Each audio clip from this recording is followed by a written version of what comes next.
Nous sommes donc de retour pour cette édition du live du 9 février 2023. Merci beaucoup si vous nous rejoignez à l'instant. Merci beaucoup pour votre fidélité. Juste avant de retrouver Philippe Béchade, on va faire un détour par la Bourse de Paris. La Bourse de Paris qui a ouvert dans le vert et qui se maintient toujours dans le vert puisque le CAC 40 prend 1,09% à 7197 points, bien aidé par des publications d'entreprises solides. On pense notamment à Legrand. Et maintenant, il est désormais l'heure de retrouver Philippe Béchade pour notre page économique. Bonjour Philippe.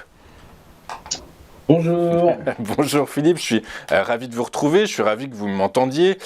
Vous êtes Philippe, rédacteur en chef du site internet La Bourse au quotidien. Et Philippe, j'ai envie de vous poser cette première question, j'ai bien envie de comprendre et j'attends vos explications.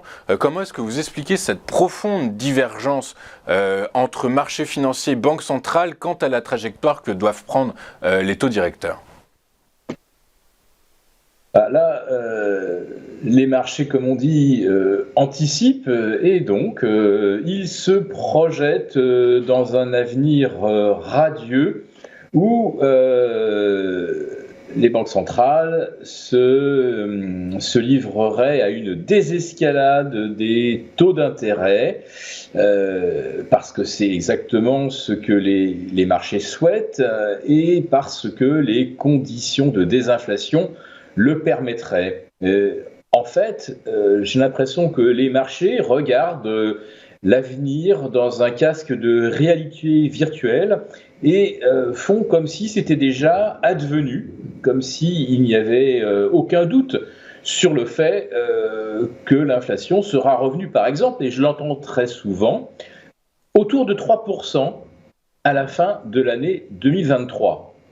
Donc une division par deux par rapport au niveau actuel en France. Et aux États-Unis, ça sera encore plus spectaculaire parce que là, on reviendrait d'un bon 8,5 à 3.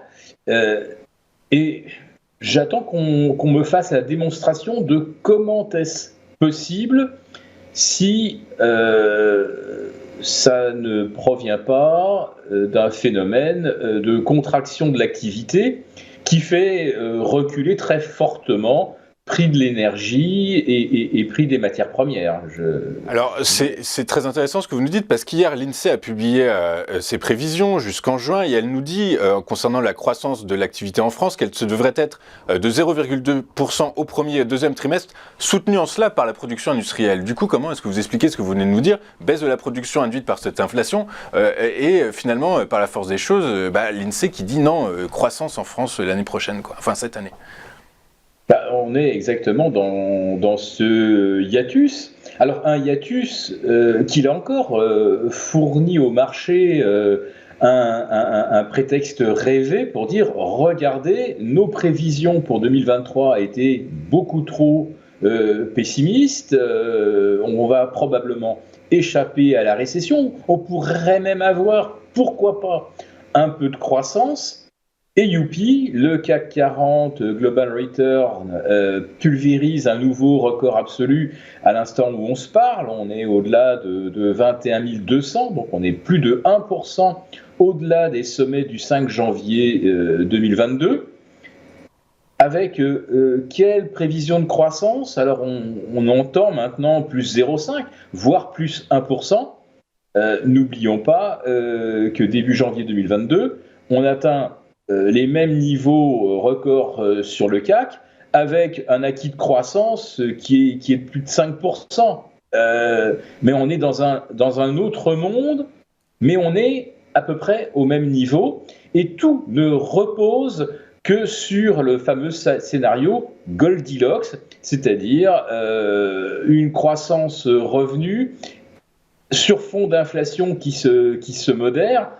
Mais c'est le conte des mille et une nuits. Mais seulement, qu'est-ce que vous voulez faire contre l'imagination ? Quand l'imagination est au pouvoir, vous ne pouvez évidemment pas démontrer de façon, comme le ferait une science dure, qu'on est dans le fantasme le plus pur. Quand vous dites imagination, vous pensez aux travaux de prospective, des analyses, des macroéconomistes, etc., ou vous parlez spécifiquement des marchés financiers qui, malgré le discours de... Alors, ce ne sont pas les présidents des banques centrales qui prennent le relais en ce moment, ce sont plutôt, je dirais, leurs vice-présidents, les gouverneurs de banques centrales étatiques aux États-Unis, mais qui disent la hausse de taux, attention les marchés financiers, attention les investisseurs, elle va être encore importante en 2023. Elle va même peut-être durer au-delà de 2023. Et pourtant, les marchés financiers continuent de grimper. Donc, ces grands illusionnants, qui sont-ils? Alors, on assiste typiquement à un scénario good cop, bad cop. Donc, Jérôme Powell lâche tous les verbes magiques qui font rêver les marchés. La désinflation est amorcée, la contraction des prix s'accélère, donc là c'est la musique céleste, puisqu'on sait très très bien ce que fera Powell si effectivement l'inflation se contracte aussi rapidement que lui le suggère. Alors, il dit on reste très data dependent, mais pour l'instant, lui, qu'est-ce qu'il voit? Il voit que les choses vont dans le bon sens. Alors, bien sûr, les marchés s'enflamment littéralement, et c'est justement ce qui, quelque part, induit un effet de richesse qui est susceptible de relancer la machine inflationniste. Alors, il y a les bad cops qui viennent s'exprimer, et là on en a eu une véritable kyrielle. Donc vous avez eu Monsieur Bostic, vous avez Monsieur Waller, vous avez Monsieur Kashkari, et pas plus tard qu'hier, mercredi 8 février, vous avez Monsieur Williams, qui viennent expliquer que les marchés rêvent éveillés, que les taux vont probablement aller au-delà de ce que le marché priceait, c'est-à-dire 5,25, pourquoi pas 5,50, et vous en avez un, donc vous en avez même deux, je crois, Monsieur Bostic et Monsieur Williams, qui disent que, et si jamais l'inflation redémarre, la Fed, elle fera pareil, et suivra, et se remettra à resserrer la vis. Ce que les marchés, évidemment, ne croient pas un instant, parce qu'on n'a pas d'exemple sur les 50 dernières années, si vous voulez, où après avoir amorcé un cycle de désinflation, les banques centrales en remettent un coup. Ça n'est pas arrivé. Ça ne veut pas dire que ça n'arrivera jamais, mais pour les marchés, c'est un scénario impossible. Donc, en fait, c'est juste des figures rhétoriques pour les marchés, c'est-à-dire que la Fed tient le langage que l'on attend d'elle, c'est-à-dire qu'elle doit rester ferme sur l'inflation. Donc, ça rassure. On se dit, voilà, la Fed veut garder ce langage de crédibilité, mais on sait bien qu'à la fin, avec la baisse de l'inflation, les taux se détendront.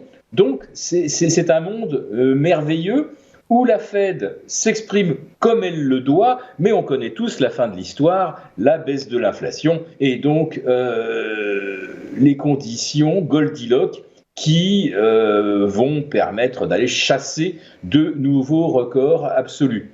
Alors à quel moment on se demande comment les entreprises vont augmenter leur rentabilité dans un monde où le pouvoir d'achat est complètement contraint par une inflation qui dépasse de loin la hausse des salaires. Alors on nous parle bien sûr au secours, peut-être qu'on va voir arriver la spirale prix-salaire, mais à l'évidence, on ne le voit pas. On ne le voit pas, donc, on ne la voit pas. Ceci dit, Philippe, alors là, on parlait des marchés actions. Il y a quand même des marchés qui se sont bien rendus compte que depuis un an, le risque, on n'était plus en risk-off, mais en risk-on. C'est le marché obligataire. Le marché obligataire, depuis un an, qu'on prenne le 10 ans allemand, le 10 ans français, le 10 ans américain, ont dépassé des niveaux plus vus depuis une dizaine d'années.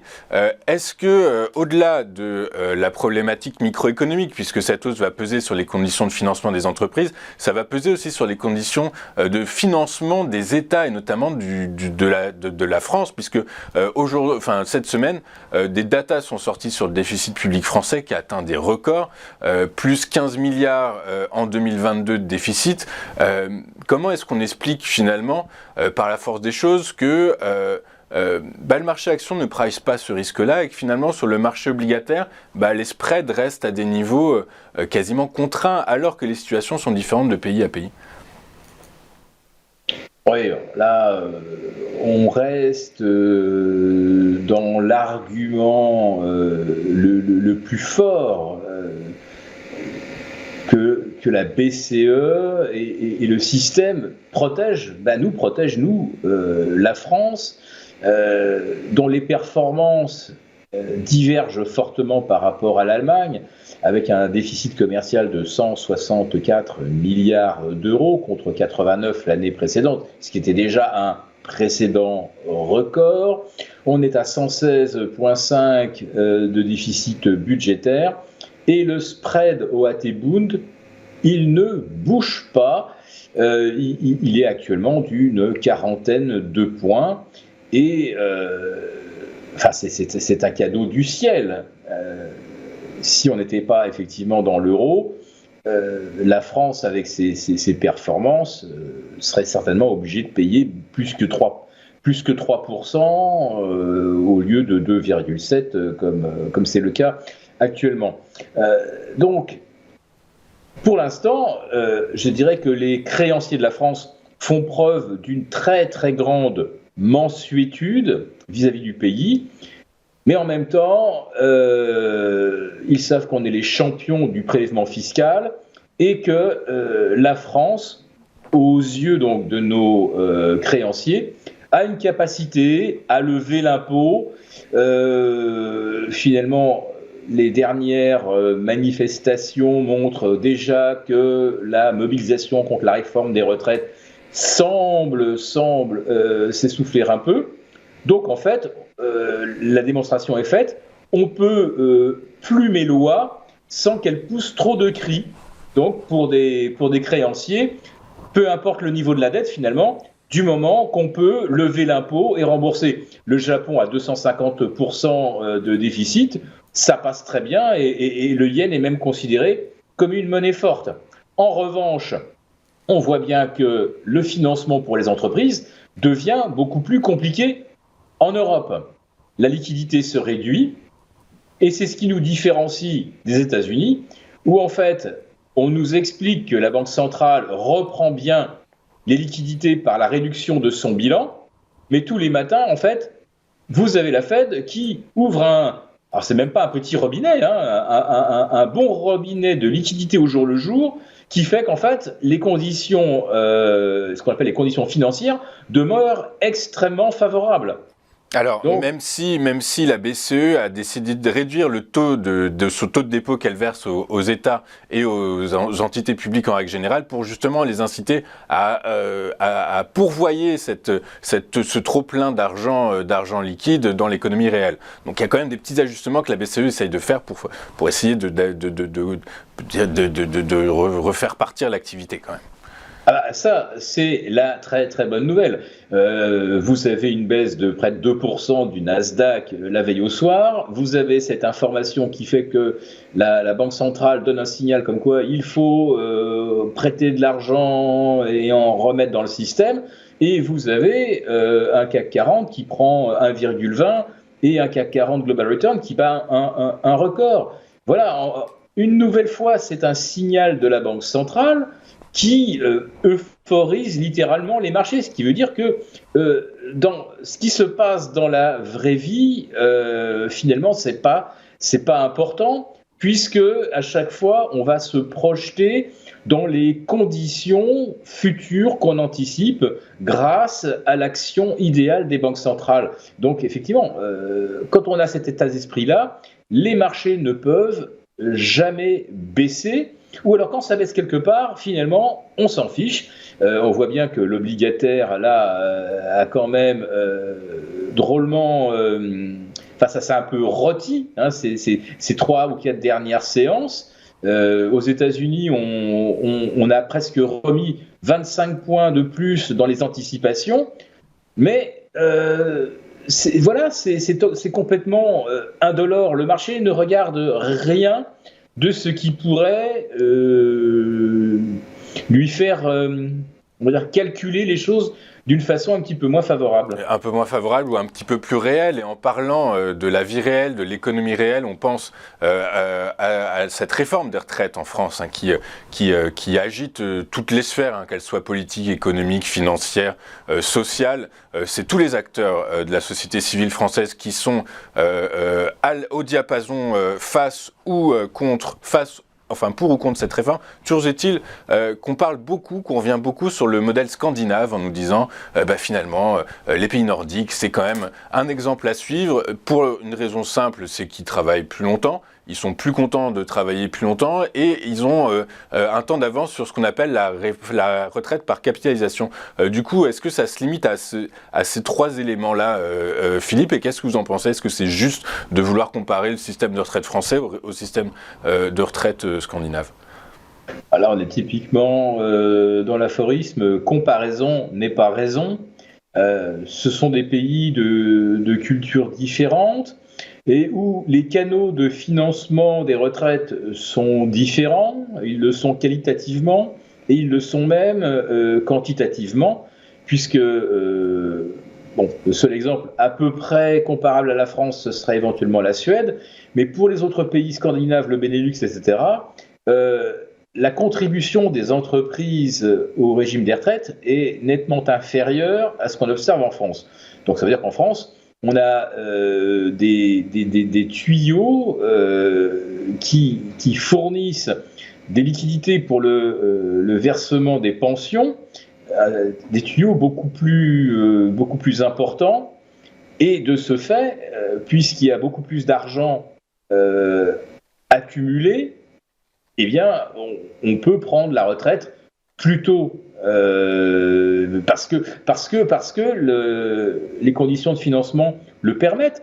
Si ces pays-là avaient fait le choix de dire les entreprises vont être mises davantage à contribution parce que les gens veulent partir et profiter de leur retraite plus jeune, ils pourraient aisément le faire. Alors l'exemple, c'est la Norvège, avec son fonds souverain qui est un des plus riches au monde, et avec des retraites garanties pour les Norvégiens jusqu'en 2100.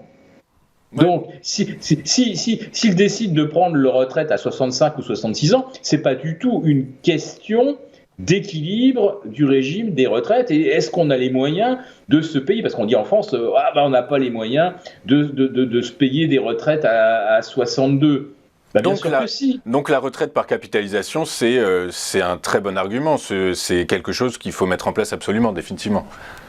Écoutez, en France, dans le privé, je connais peu de salariés qui ne bénéficient pas au moins d'une petite retraite complémentaire. Pour les fonctionnaires, évidemment, c'est un petit peu différent.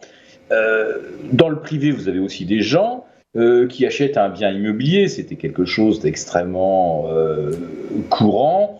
Le petit commerçant qui achète 1-2 studios pour se faire un complément de retraite, parce qu'on sait très très bien que quand on est commerçant et artisan à la retraite, les pensions sont maigres.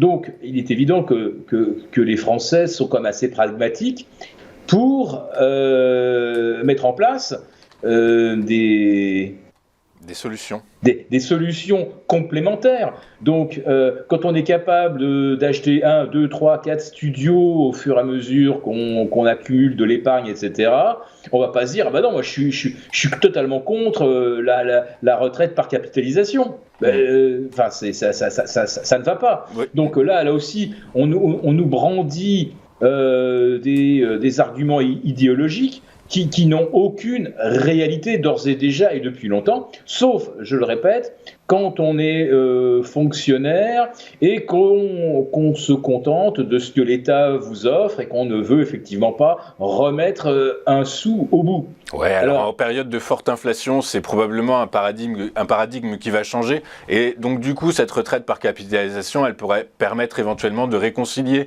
les réfractaires au marché financier, les réfractaires à la bourse, avec justement la finance de marché, la finance de haute voltige, puisqu'ils se rendraient compte que finalement, investir dans des sociétés, ça leur permet de dégager des revenus supplémentaires, tout simplement. Toutes les entreprises, et notamment les petites et moyennes, voire celles qui sont cotées, compartimentées Euronext, qu'on appelle les small caps, toutes ne versent pas de généreux dividendes. Vous avez encore des entreprises au sein du CAC 40 qui ont suspendu le versement du dividende en 2020. Non, c'est pas une martingale, ça gagne pas à tous les coups. Aux États-Unis, vous avez des entreprises qui ont abondé les retraites complémentaires de leurs salariés avec leurs propres titres, et à la sortie, ça ne valait absolument plus rien. Donc